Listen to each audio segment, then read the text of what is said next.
अस्सलाम वालेकुम नाज़रीन, आज हम गुफ्तगू करेंगे कुछ अपोजिशन के हवाले से। आपको मालूम होगा कि मंगल के रोज़ जो है वो मरियम नवाज़ साहिबा ने भी एक धुएंधार किस्म की प्रेस कॉन्फ्रेंस की और उसमें उन्होंने कहा है जी कि जो पीडीएम का मौक़िफ़ था और जो पीडीएम का मौक़िफ़ है वो यही है कि पीपल्स पार्टी और एएनपी जो है वो अपनी क्लैरिफिकेशन दें कि उन्होंने किस तरह से वोट ले लिया। यानी बाप पार्टी से, जब आपको मालूम होगा, याद होगा कि जब अपोजिशन का लीडरशिप की बात आई थी और अपोजिशन लीडरशिप बनना था यूसुफ रज़ा गिलानी साहब ने, जो कि अभी हैं सेनेट के अंदर, उस वक्त जो है वो बाप पार्टी के कुछ सेनेटर्स ने उनकी तायीद की थी, उनको सपोर्ट की थी। इसके ऊपर जो पीडीएम थी, ख़ासकर पीएमएलएन को बहुत ज़्यादा एतराज़ था और उसके ऊपर जो शाहिद खाकान अब्बासी हैं, फॉर्मर प्राइम मिनिस्टर, पीएमएलएन के जो सेंट्रल लीडर हैं, उन्होंने एक शो काज नोटिस उनको जारी किया कि आप वाज़े करें, एक्सप्लेन करें। और इसके ऊपर ज़ाहिर है कि पीपल्स पार्टी जो है उसने उसको बिल्कुल रिजेक्ट कर दिया, उसको रद्द कर दिया था कि हम किसी भी सियासी जमात को जवाब देने के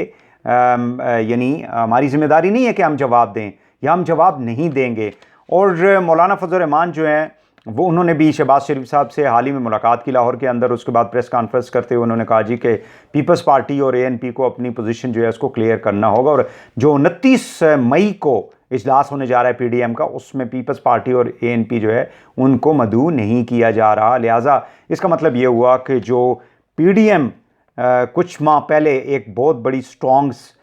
जो है वो फोर्स दिखाई देती थी कि इमरान खान की जो गवर्नमेंट है उसको चैलेंज करेगी पीडीएम, और जो उनका प्लान था बेसिकली, जिस तरह से उन्होंने जलसे किए पंजाब के अंदर, सिंध के अंदर, केपी के अंदर, लग ऐसे रहा था कि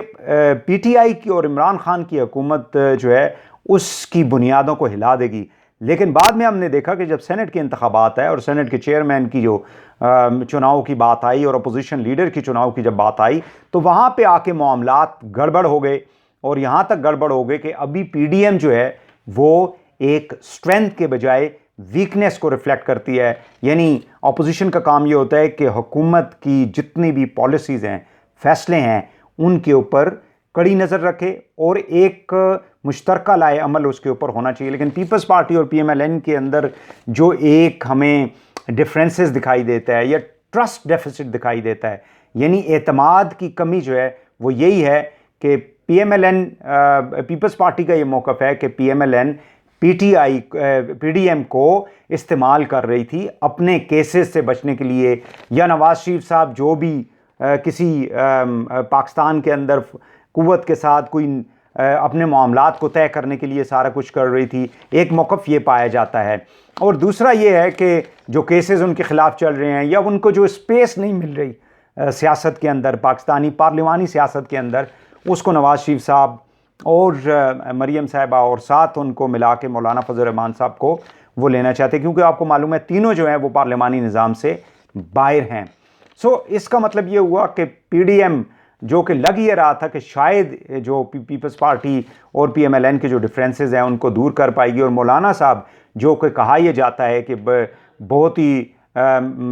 एक एक्टिव किस्म के और उनकी जो सोच है वो वाइज किस्म की पॉलिटिक्स करते हैं और दोनों जमातों को फिर से करीब ले आएंगे, लेकिन बज़ाहिर ऐसा वक्ती तौर पे दिखाई नहीं देता। हाल ही में शहबाज शरीफ साहब ने एक डिनर भी किया था जिसमें पार्लियामेंटेरियंस को दावत दी गई थी। उसमें बिलावल भुट्टो साहब जो हैं, इंटरेस्टिंगली उन्होंने हिस्सा नहीं लिया, लेकिन शहबाज शरीफ साहब के साथ बिल्कुल नेक्स्ट चेयर के ऊपर बैठे हुए थे यूसुफ रज़ा गिलानी साहब, जिनकी वजह से ये सारे मामलात जो हैं वो सामने आए थे। और एक तासुर ये दिया जा रहा था कि शायद पीपल्स पार्टी और पीएमएलएन जो है उन्होंने अपने डिफरेंसेस को दूर कर दिया और पीडीएम जो है वो इकट्ठी होने जा रही है, फिर से एक यूनिटी जो है उसको शो करेगी। बट उसके ऊपर मरियम साहिबा के जो प्रेस कॉन्फ्रेंस थी, उन्होंने कहा जी कि इसका पीडीएम से कोई भी ताल्लुक़ नहीं था और ये एक पार्लिमानी एक एक्टिविटी थी जो अपोजिशन लीडर जनाब शहबाज शरीफ साहब, जो सदर हैं पाकिस्तान मुस्लिम लीग नवाज़ के, फॉर्मर चीफ मिनिस्टर पंजाब हैं, उन्होंने की थी। इसका पीडीएम से कोई ताल्लुक़ नहीं है। लिहाजा पीडीएम से तो गवर्नमेंट को कोई इतना बड़ा चैलेंज जो है वो हमें वक्ती तौर पे दिखाई नहीं देता। इसमें इंटरेस्टिंग जो चीज़ है वो पीटीआई खुद है। पंजाब के अंदर जिस तरह से तरीन ग्रुप सामने आ चुका है। एक गजनफर ग्रुप जो है आज हमने देखा है कि वो भी सामने आ गया है। 15 MPAs उसके अंदर हैं और वो भी कहते हैं जी कि हम भी अपने मुतालबात जो हैं चीफ मिनिस्टर के सामने रखेंगे। So this creates a kind of situation जहाँ पे ये लगता है कि PTI को जो ज़्यादा इस वक्त चैलेंज है वो इंटरनल है इंस्टेड ऑफ एक्सटर्नल, यानी अंदरूनी जुमात के अंदर जो तकसीम पाई जाती है जहांगीर तरीन की वजह से हो या बुज़दार साहब की पॉलिसीज़ या MPAs जो हैं जिनको फंड्स वगैरह नहीं मिले हैं, उनके काम नहीं हुए हलकों के अंदर, उनकी ट्रांसफ़र पोस्टिंग्स हैं, उनकी जो नौकरियों के लिए वो कोशिशें अपने हलके के लोगों के लिए, शायद वो एक बात उसके ऊपर बुज़दार साहब के ऊपर, इमरान खान साहब के ऊपर प्रेशर डालने की कोशिश करें। सो इमरान खान साहब को बड़ी ज़रूरत इस अमर की है कि इमरान खान साहब अपने जो पार्टी के लोगों के साथ मामलात को तय करें। एक खबर राजा रियाज की ये भी आई है जी कि जो रिपोर्ट है बैरिस्टर अली ज़फ़र की, उसके अंदर इनको क्लियर कर दिया गया है जहांगीर तरीन साहब को। ये एक बड़ा एक अजीब किस्म की बात है कि जो रियासती इदारे हैं जो इन्वेस्टिगेशन कर रहे हैं उन्होंने तो अभी तक कोई बात नहीं की। जो अदालतों के अंदर केसेस हैं जहांगीर तरीन ने उन्होंने तो अभी तक कोई फैसले नहीं दिए। ये किस किस्म की एक जो कमेटी बनाई है या जो रिपोर्ट मांगी है प्राइम मिनिस्टर ने एक सेनेटर से जो एक वकील हैं, उनकी रिपोर्ट के मुताबिक उनको क्लियर कर दिया गया है। So what about the cases, जो केसेस उनके खिलाफ हैं, जो FIRs उनके खिलाफ हैं, जो शुगर माफिया के हवाले से शुगर के जो स्कैंडल सामने आए हैं। सो ये इमरान खान साहब के लिए एक बहुत बड़ा चैलेंज होगा कि अगर आपने, क्योंकि अपोजिशन ऑलरेडी कह रही है कि आप NRO किसको दे रहे हैं, अपनी पार्टी के लोगों को दे रहे हैं, BRT, बिलियन ट्री, मालम जबा, इस तरह के जो केसेस, और फिर पंजाब के अंदर जिन लोगों को अरेस्ट किया गया था बाद में उनको छोड़ दिया गया जो PTI के लोग थे। सो ये इमरान साहब के लिए एक बहुत मुश्किल और एक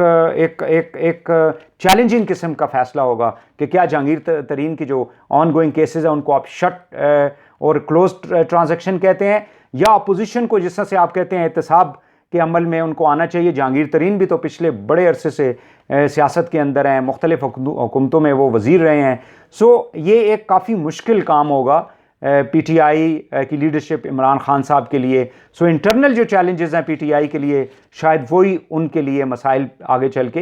पैदा करें।